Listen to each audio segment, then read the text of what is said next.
I will also mention a little bit about the collecting of life stories, but I will not go into specifics about how to analyze life narratives here. I will only briefly touch upon these issues. So, to begin with, I will give a version of my own life story. I feel I can do so because we have this topic, and I also have a life. And I also think that you will listen to me differently when I tell this story compared to what you would have if I had not told you.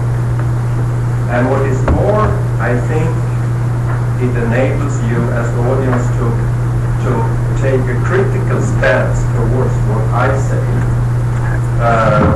because my life story will include some possibilities to make interpretations which make you maybe not to agree with what I say. So therefore, at least one version of my life. I was born in the home of a farmer. I had a 15-year older brother and a 12-year-old older sister. So my father was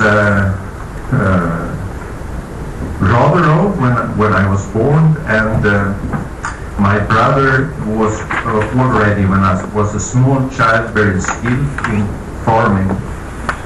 So he was the one who took over the farm. However, I had a lot of uncles. Most of them were also farmers.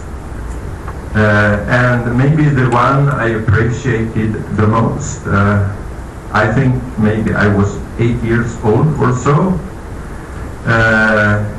when we were at his home, and this home was quite close to the campus of the Agricultural University. So he brought me there, and he pointed to the campus and said, you know, here is a very fine place, and you know, to be educated here, this will enable you to advise farmers, and this is something very fine. So I got the idea that to take this academic education in agriculture economics, that would really be an even better option than my brother had chosen. Although I was only about 8 years old at that time, when 10 years later, when it was time to apply for the university, I chose to apply for the Agricultural University. Most of my students applied for several education possibilities in order they would not be allowed to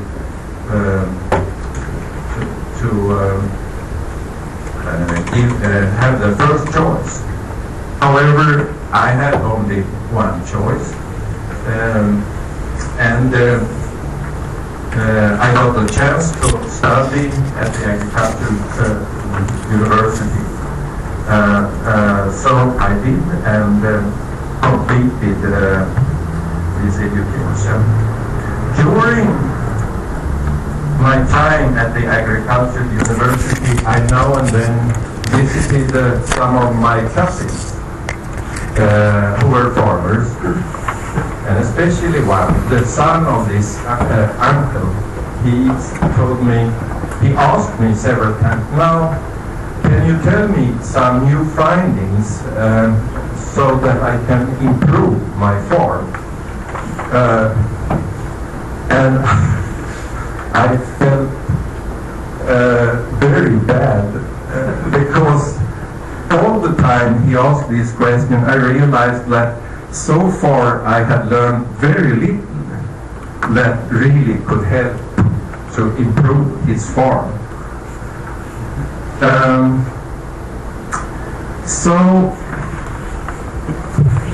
But you know, life is complicated.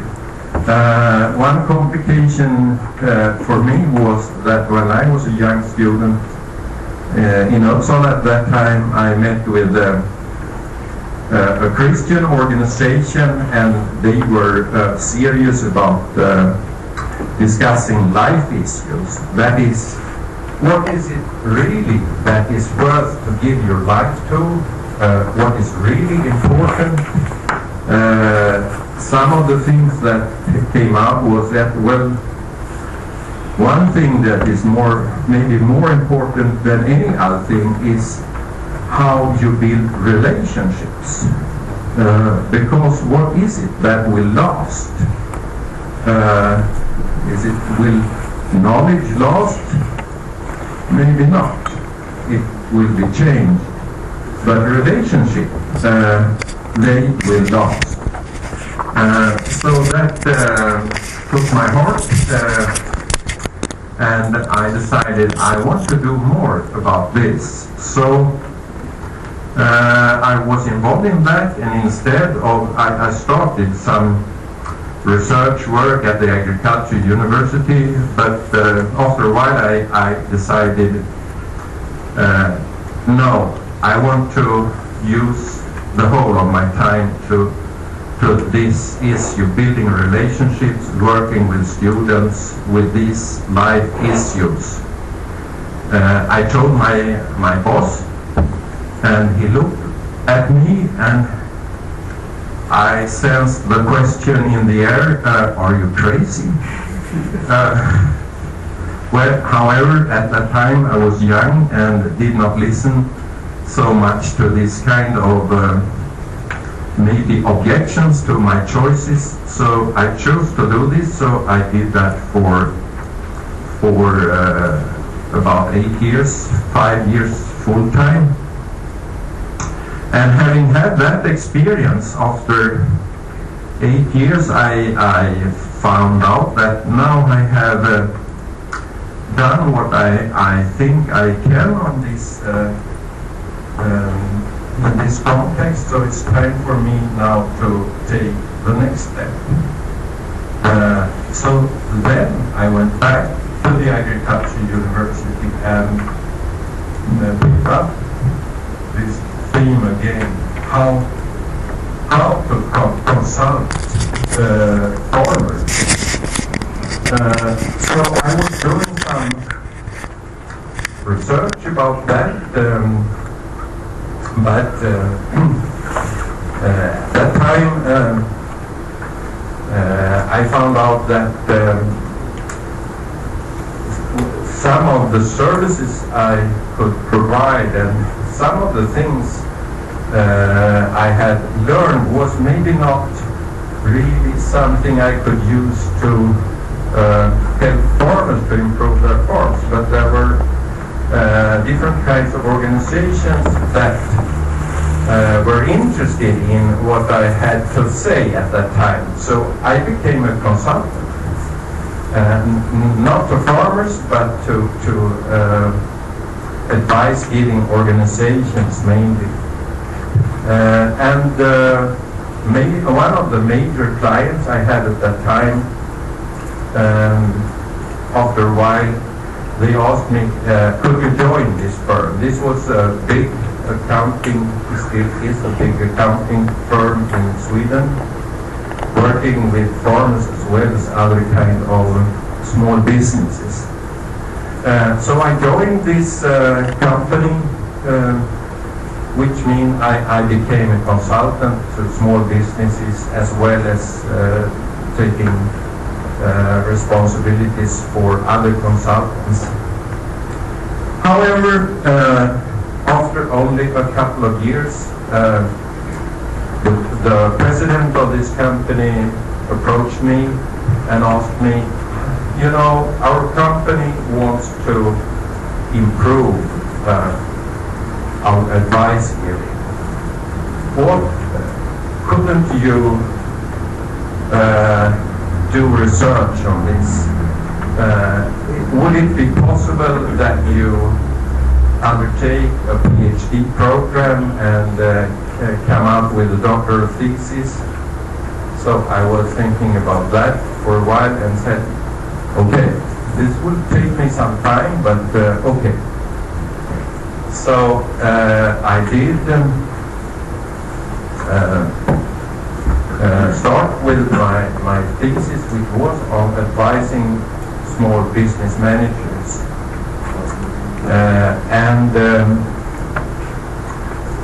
I worked for some years with that, and when it was time to finish that, I realized that the last year I'm working with this, I cannot really be responsible for 50 other consultants in addition. That's beyond my capacity. So I approached my boss at that time, and the same kind of phase that I have experienced earlier came to my mind, something like, are you really serious now? But that was how it went out. So I finished my PhD thesis, and after that I had the idea to have one leg in the academic world and one leg in the practical world. And so I had, so for 3 years I was working with the accounting firm as a consultant, and at the same time part-time at the International Business School in Jönköping. And having done that for a little more than 3 years, my conclusion was this: well, in order to advance in the academic world, it's beyond my capacity to do both. And I had an experience in that in the practical world. My academic research was not appreciated fully, and in the academic world, my experience as a practitioner was not fully valued. So this was kind of an experience I didn't like so much, but I chose for the academic world at that time, and since 2001 I have been full-time in the academic world, and after a while I could advance in that context and become a professor. So that is the story.